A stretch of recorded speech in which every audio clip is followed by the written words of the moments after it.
Hey everybody, final thoughts time for Between Two Castles of Mad King Ludwig. Oh my gosh! This is amazing! This takes the best of Ludwig, Mad King Ludwig, an incredibly popular tile layer, and the absolute best of the Between Two Cities, and combining these has improved on both of them. Honestly, for me, this is a Between Two Cities and Castles of Mad King Ludwig killer. I do not need either of those games when I've got this. Now don't get me wrong, there's still certain things, of course. I mean, what this doesn't have, if I were to compare it to Castles of Mad King Ludwig, is the really cool, offbeat, unique shaped, what do you call them, tiles that you're trying to lay down as you're building your own unique castle. Sure, a lot of people miss that. I totally understand that. But what I love most about Castles of Mad King Ludwig isn't those weird, odd-shaped tiles. I just love the crazy, funky, insane castles that get built. And this has that. We end up creating castles that you have to kind of justify the story behind how these things work. Just like you did in Mad King Ludwig. And I'm so happy. I mean, I was never 100% creative. I mean, Mad King Ludwig, I thought, had some balance issues for two-player. Talked about that in my original run-through. Plus, for Jen, it was always a problem because it's an I split, you choose game, which can be very, very AP-inducing, and it was. So, while we really like Castles of Mad King Ludwig, that's why Between Two Castles of Mad King Ludwig totally elevates the game. So let's talk about comparing this to Between Two Cities. Of course, this has a lot in common with that. The draft and working with your teammates on the other side. I love that in Between Two Cities. I love it in Between Two Castles. Love it to bits. It's the thing that really made Cities so special and meaningful to me.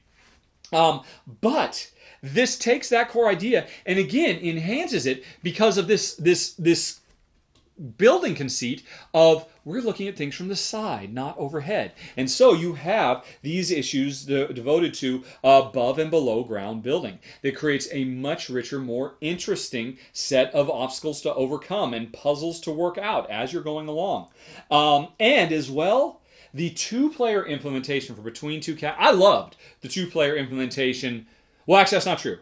In Between Two Cities, I did not like at all the basic implementation, but there was kind of an advanced variant that introduced automa type players, a dummy player who would go through like this kind of complex procedural decision-making tree that both players knew about, and so you could kind of anticipate what the automa was going to do the same way you could anticipate what do you think a human is going to do. And I thought that worked really well there. Actually, I liked it a lot. I was very, very keen on it. That's how I did my run-through to demonstrate just how approachable it is and people shouldn't have to be scared away from it. Here's the thing.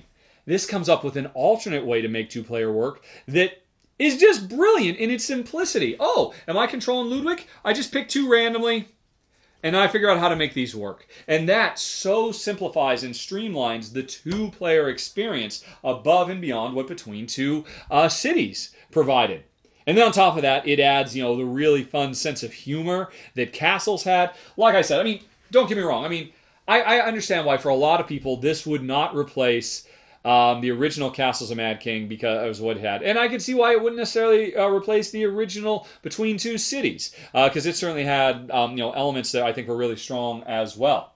Not the least of which is a very strong solo game, which this doesn't have at all. So there are still reasons to own the other two, but for me, this takes everything that I thought was the best of these two games, mashed it into something that is greater than the sum of its parts. And I got to tell you, folks, that is a rare design trick indeed. I am incredibly impressed by Ben Rossett and Matthew O'Malley that they were able to create this new beast that is better, for our taste anyway, than its forebears. I should also say, I've also gotten a chance to play this as a four-player game, and it works wonderfully there too. But this works so well as a two-player game. It is so tension-inducing, so many things to consider, so many things to puzzle out. I mean, I don't have a bad thing. Okay, I can think of one bad thing to say about this game, and that is the tiles themselves are really tiny. I would love these tiles to be 30% bigger just so they're easier to read and easier at a glance to say, right, what do you got going on over there? Because I'm trying to think. I can't decide. I need to take one of these two.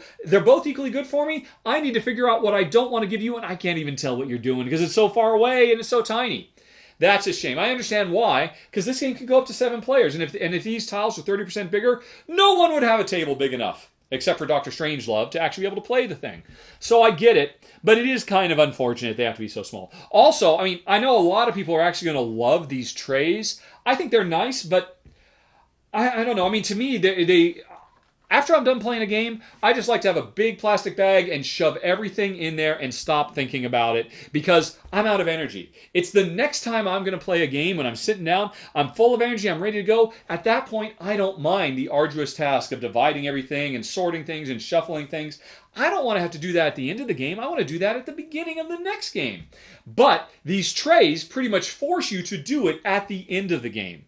So honestly, personally, I think they're lovely. They're certainly well done, but I'm not a fan of the big elaborate trays that makes tearing the game down take more time so that setup can be faster. I like a longer setup in a sort, but that's just me. I'm probably in the minority there. And I mean, there's no denying, they are lovely trays. They keep everything nice and sorted. And oh my God, looking at this tray, I just realized now my run through barely scratched. Even though I played through half a game, I didn't show you how, oh my gosh, well, basically, I didn't show you all the other bonuses. Every type of room, once you get 3 of them, gives you a unique bonus that radically changes the game. Like getting these stewards that you install in your throne room that makes you suddenly pay a lot more attention to the what do you call them? The features in the various rooms. And see, getting 3 food rooms lets you draw 5.